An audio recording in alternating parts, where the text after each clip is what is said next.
vamos falar novamente, continuar. Pastor Charles tá ali, faz hora que ele está ali observando, ele tem algo bom para falar, seu pastor. Diga isso, pastor, fica à vontade. Não, é questão sobre o centurião que o senhor O centurião, acabou sim. de afirmar. Que a palavra de Deus diz assim: e Jesus entrando em Cafarnaum, chegou junto dele um centurião rogando-lhe e dizendo: Senhor, o meu criado em casa paralítico, violentado e atormentado. E Jesus lhe disse: eu irei lá e darei saúde.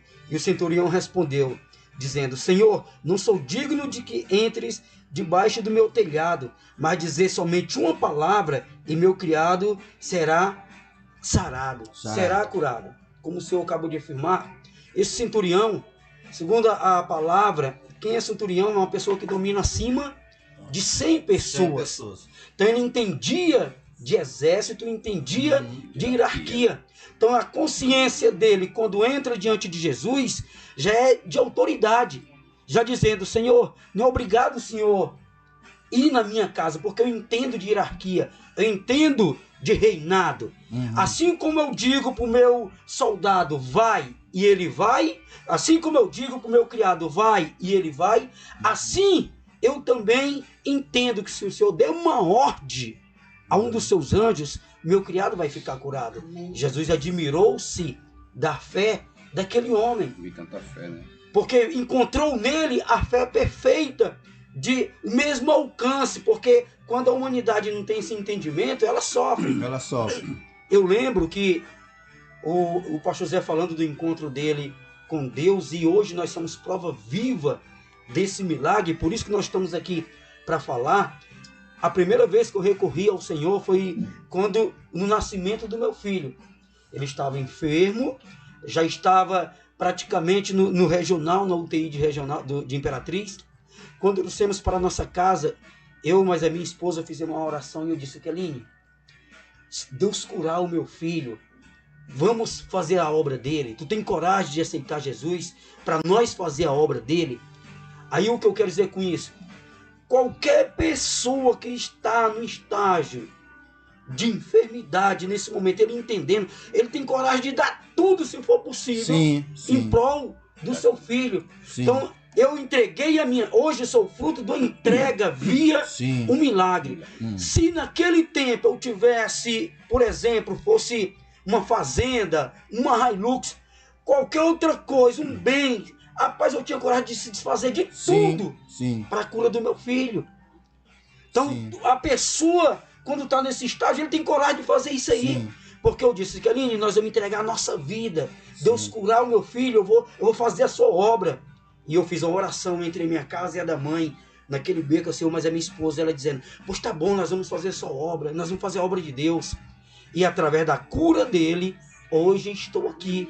Por que que hoje estou aqui? Porque eu procurei na medicina, procurei em vários lugares a cura para ele e não encontrei. E quando eu encontrei no Senhor, eu digo: não tem como eu não dar seguimento a esse ensinamento, a levar a outras pessoas também.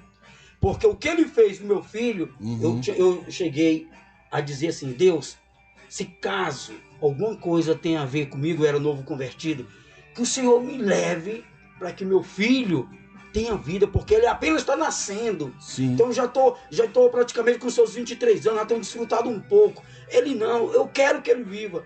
Um pai tem coragem de fazer isso. Então isso é muito importante, e as pessoas que estão ao alcance dessa voz, para investir nesse comissão dos milagres, para investir no reino, porque eu entreguei a minha vida, eu tinha coragem de fazer de tudo em prol da cura do meu filho. Então eu entreguei a minha vida para hoje estar levando também essa mensagem para que outras pessoas também sejam alcançadas com esse poder.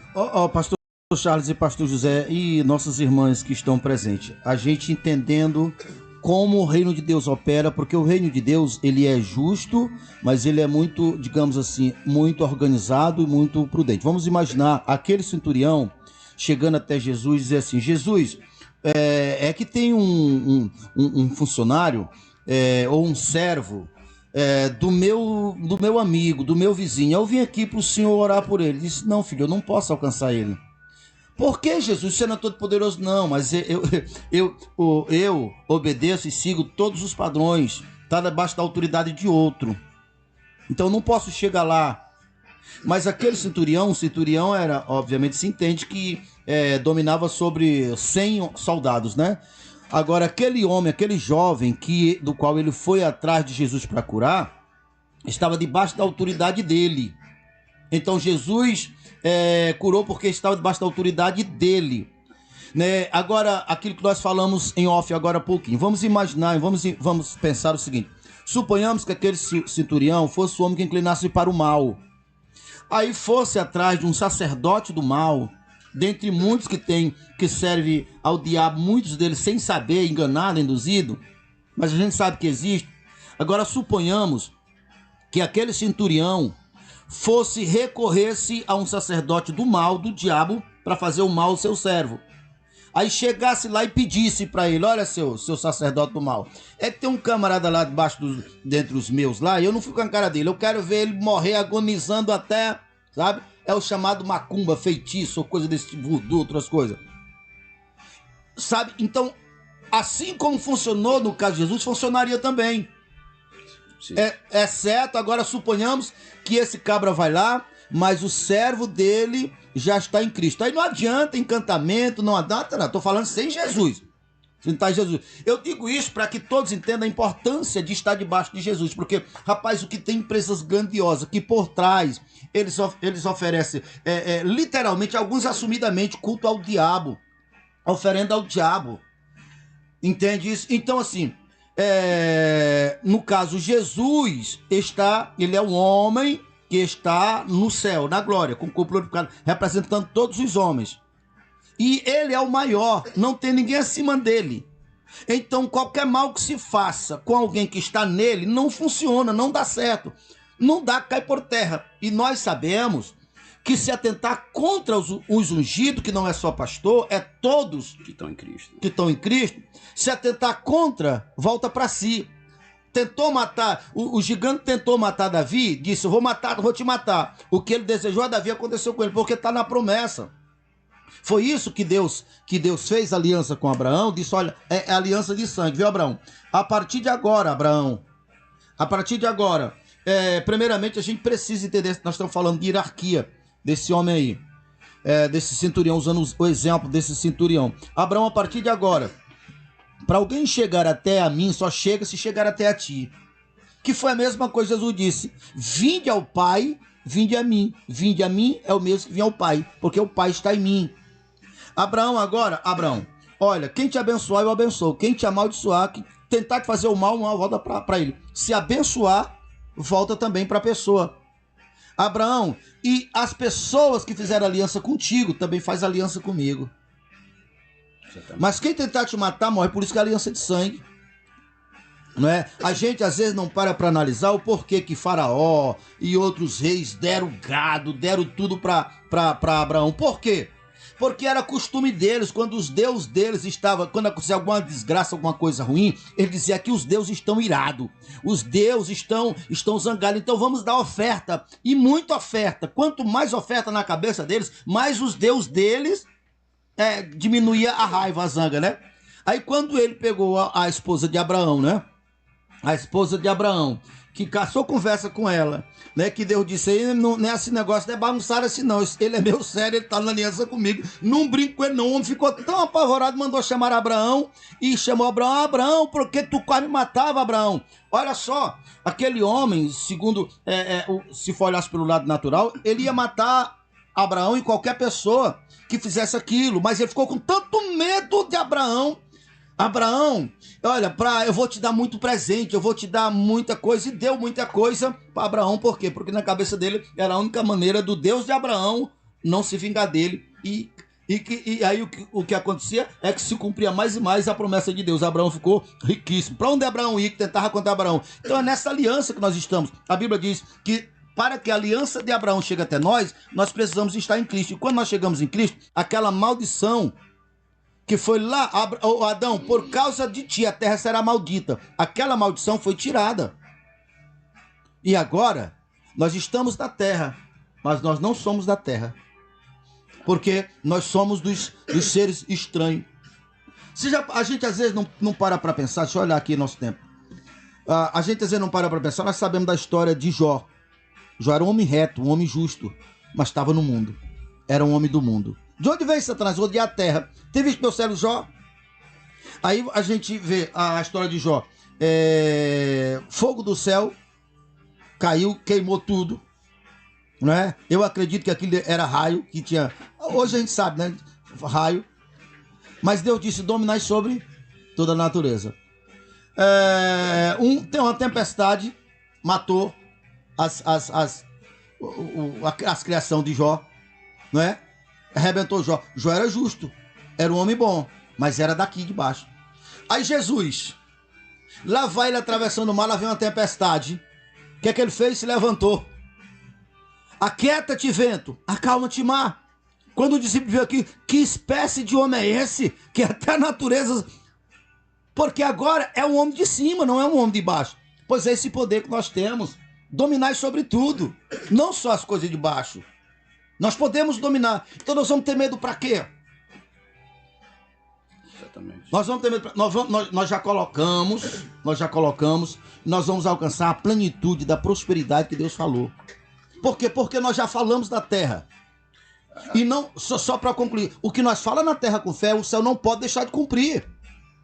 O que falamos da terra, o céu não pode deixar de cumprir. Que liga na terra. Céu ligado no céu. Nós não podemos chegar na terra com esse testemunho que nós falamos.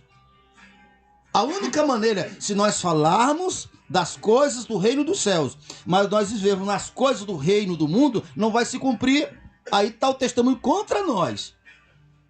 Mas se nós falarmos as coisas do céu e viver na vida do céu, não tem como, porque o céu é perfeito. Porque os anjos sabem que se eles não cumprir, eles serão julgados. Não sabeis que vós vamos julgar os anjos? Rapaz, não é pouca coisa não. Não é pouca coisa não. Diga alguma coisa aí. Essa autoridade, bispo, foi dada a Deus, a todos nós. Jesus estava aqui, como o senhor acabou de falar. E quando ele morreu, que ressuscitou, ele disse: foi-me dado todo o poder nos céus e da terra, porque agora a última coisa era vencer a morte, e ele venceu. Então agora ele está à direita de Deus Pai, e seu Espírito está em nós para dar continuidade às mesmas obras que ele fazia quando estava aqui. Ele só podia trabalhar se fosse hoje, só em Jerusalém, quando ele estava presente. Exatamente. E nós aqui no Brasil ia ficar padecendo, uns enfermos, uns padecendo, uns sofrendo, e ele estava presente lá em carne. Mas quando ele morreu, que ressuscitou e venceu a morte, ele foi para o céu, e o seu Espírito, ele designou a nós e disse: ide agora Exatamente. E fazei discípulos, e eu estarei com vocês todos os dias até a consumação dos séculos. E hoje nós somos alcançados com esse poder. Então esse mesmo poder que operava quando Jesus estava em carne, ele opera através de nós. Eu lembro um dia que estava tendo um clima de jogos, bispo. Isso em 2014 para 2015. Não sei se é uma tal de baleia e baleia azul. E um dos meus sobrinhos ali da Bom Jardim estava jogando e ficou atormentado com aquele jogo. A baleia azul não era um peixe, era um jogo. Era um jogo. Bispo, levaram ele pro CESP passando mal. E lá começaram a fazer exame e não acusou nada. Não acusou nada de enfermidade. Ele estava tão atormentado com pressão maligna sobre ele que amarraram ele numa maca. Ele estava amarrado com as fitas segurando ele e ele tentando se movimentar, sentindo dor forte no peito. O pai dele foi me buscar lá em casa para nós orar, porque ele entendeu que ali não era mais questão da medicina, porque não acusou nada, era espiritual. E eu cheguei naquele quarto onde só podia ficar a mãe dele e ele estava num quarto isolado, porque estava atormentado. Quando eu cheguei lá, eu percebi logo que era uma opressão maligna sobre ele.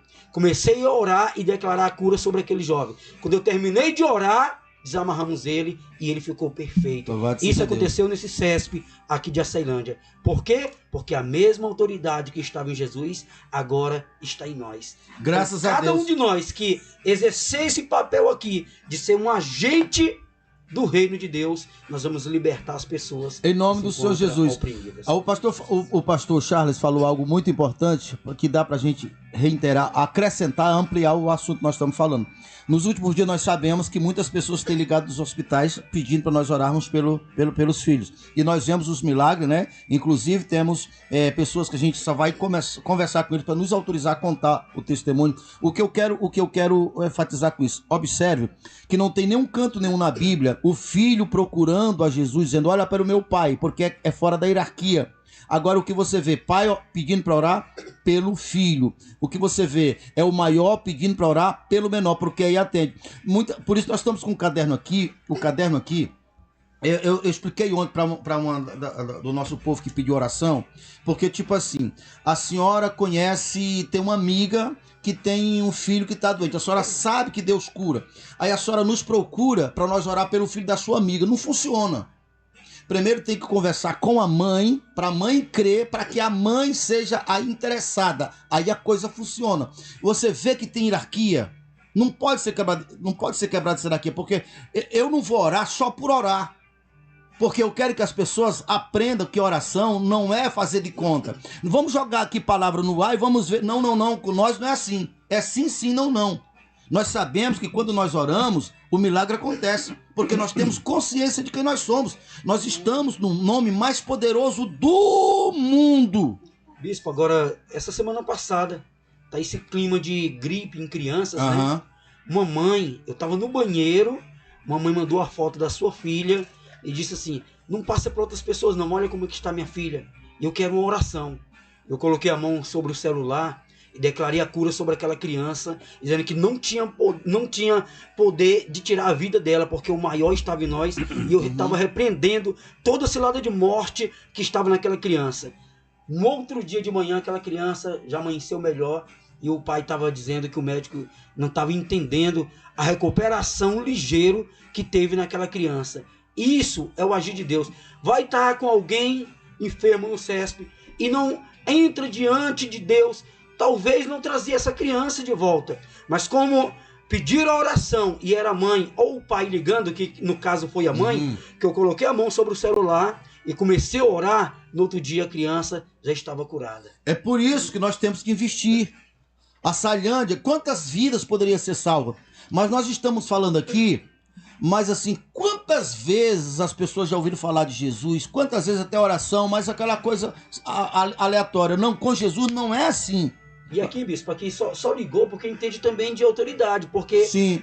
Só liga quem conhece. Sim. Só liga quem conhece, que Jesus pode curar, que Jesus pode libertar, que foi o caso do meu filho. Nós procuramos o Senhor porque nós acreditávamos que Deus ia curar o nosso filho. Então as pessoas têm que despertar que a solução para a vida deles está no Senhor.